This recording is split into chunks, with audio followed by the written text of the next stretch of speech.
Hello বন্ধুরা, welcome to Suraj blogs. আজকে আমি আর সুদীপ চলে গিয়েছিলাম ইটালিয়ান থিমড একটা ক্যাফে, যার নাম ট্রাইব। এটা অবস্থিত হচ্ছে আমাদের গড়িয়াহাট গোল পার্কের কাছে। মাঝে মাঝে খুব সাধারণভাবে রিল্যাক্সেশনের একটা জায়গার খুব প্রয়োজন হয়ে পড়ে। তো এই ইটালিয়ান থিম ক্যাফেটা ভেতরে ঢুকে তো আমরা অতবাক। যেমন সুন্দর ইন্টেরিয়ার আর সেরকম বাংলা চলচ্চিত্রের দারুণ দারুণ সিনেমার থিম দিয়ে তৈরি এই সাজানো গোছানো ক্যাফেটা দারুণ লাগলো। আমরা কিন্তু ইটালিয়ান দুটো ডিশ অর্ডার করে দিয়েছিলাম। সুদীপ কথা বলছে, আর আমি তো এখানকার ভেতরকার বুক কালেকশনস দেখে জাস্ট অবাক। মানে আপনারা যদি আসেন, এখানে নানান রকম বই পড়তে পারেন। বন্ধুরা মিলে আসলে দেখুন না, আপনারা বাজিয়ে গিটার বাজিয়ে আপনারা টাইম পাসও করতে পারেন। এছাড়াও এখানকার থিমড এবং এখানকার ডেকোরেশন জাস্ট অপূর্ব।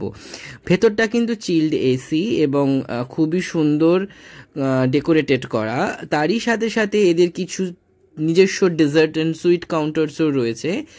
এখানে সব থেকে বেশি যেটা ভালো লাগলো সেটা হচ্ছে এখানে কালার কম্বিনেশন করে এত সুন্দর ভাইব্রেন্ট কালার ইউজ করেছে ভেতরটা, যেটা কিন্তু সত্যি একটা অসাধারণ জায়গা। দেয়ালে টাঙিয়ে রাখা এই আর্ট করা ডিশগুলো সত্যিই আমার মন কেড়ে নিল।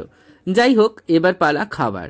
তো খাবারের মধ্যে কি অর্ডার করি সেটা নিয়ে বেশ ভাবনা চিন্তা শুরু হয়ে গেল। বিকজ ইটালিয়ান আমি খুব একটা ট্রাই করিনি, আর আমার খুব একটা কমফোর্ট জোন ইটালিয়ান খাবারে কিন্তু নেই। আমি সুদীপের ওপর ব্যাপারটা ছেড়ে দিয়ে নিজে একটু এদিক ওদিক সেলফি আর ফটো তুলতে আরম্ভ করলাম, একটু ঘুরে ভেতরের অ্যাম্বিয়েন্সটা এনজয় করতে আরম্ভ করলাম। আর বাই দ্য ওয়ে, যদি এখানে আসেন নিজেদের পছন্দের মানুষকে কিছু গিফট দেওয়ার জন্য, এখানে কিন্তু কিছু কাপস এবং নানান রকম ছোট ছোট গিফট আইটেমসও রাখে। তো যাই হোক, সুদীপ এখানে মেনু কার্ডটা খুলে বসে পড়েছিল এবং আমাকেও দেখালো, এবং আমি তো কিছুই সেরকম বুঝে উঠতে পারলাম না কোনটা নেব বা না নেব। তো ফাইনালি আমার ভেটকি মাছটা ভীষণ ফেভারিট, তো সেক্ষেত্রে আমি অর্ডার করে দিয়েছিলাম বেকড ভেটকি, অ্যান্ড তার সাথে ছিল হচ্ছে সতে ভেজিস, আর তার সাথে ছিল স্ম্যাশড পটাটো আর বাটার। তো এইটা ছিল হচ্ছে আমার ডিশে। আর সুদীপ অর্ডার করে দিয়েছিল একটা দুর্দান্ত ডিশ, এদের signature dish. But sorry to say this, আমি কিন্তু খুব একটা ইন্টারেস্টেড ছিলাম না জিনিসটা খেয়ে। বাট খেতে ভালো, বাট নর্মাল। আমার ক্ষেত্রে খুব নর্মাল লেগেছে, বাট সুদীপের খুব পছন্দ হয়েছিল। তো জিনিসটার নাম হচ্ছে এখানকার one of the most popular dish, chicken lasagna. এই চিকেন লাসানিয়া শুনে তো অনেক দারুণ মনে হচ্ছে, বাট হ্যাঁ, খেতে একটা অদ্ভুত ব্যাপার আছে বটে।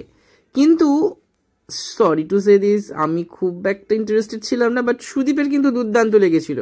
Maybe it's depend on test, because আমার এতটা চিজ দিয়ে হয়তো জিনিসটা অতটা পছন্দ হয়নি। বাট হ্যাঁ, এর সাথে যে টোস্টটা সার্ভ করেছিল, দ্যাটস অসম, জাস্ট অসম। এদের garlic toast is Assam, must try. এছাড়াও এখানে অনেক ভালো ভালো ডিশ পাওয়া যায়, যেখানে এখানে মেনু কার্ডগুলো দেখলেই বুঝতে পারবেন। আমি এদের লোকেশন আমি ডেসক্রিপশন বক্সে দিয়ে দেবো। ফাইনালি সুদীপ খাওয়া শুরু করলো, আর আমাদের প্রথম ডিশ ট্রাই করলো বেকড ভেটকি with veggies and butter, and তারপর চিকেন লাসানিয়া। এবং এই লাসানিয়াটাতে ভেতরেতে একটা লম্বা লম্বা শিটের মতন পাস্তা থাকে, আর বাকিটা ওপরে থাকে চিজ। ভেতরে চিকেনটা থাকে পুরো কিমা অবস্থায়, এবং তার সাথে ওপরে চিজের সাথে যখন জিনিসটা মুখে গিয়ে মেল্ট হয়, জিনিসটা কিন্তু খেতে ভালোই লাগে। মাঝে মধ্যে এরকম একটা ডিফারেন্ট টেস্ট ট্রাই করতে ভালো লাগবে। অবশ্যই আপনারাও যাবেন। সুরাজ ব্লগের সাথে থাকুন, পাশে থাকুন, আর চ্যানেলটাকে আরও এগিয়ে নিয়ে যেতে সাহায্য করুন। Do like, share and subscribe our channel. Thank you so much. আরও ভালো ভালো ভিডিও পেতে অবশ্যই চ্যানেলটাকে সাবস্ক্রাইব করতে কিন্তু ভুলবেন না। Thank you.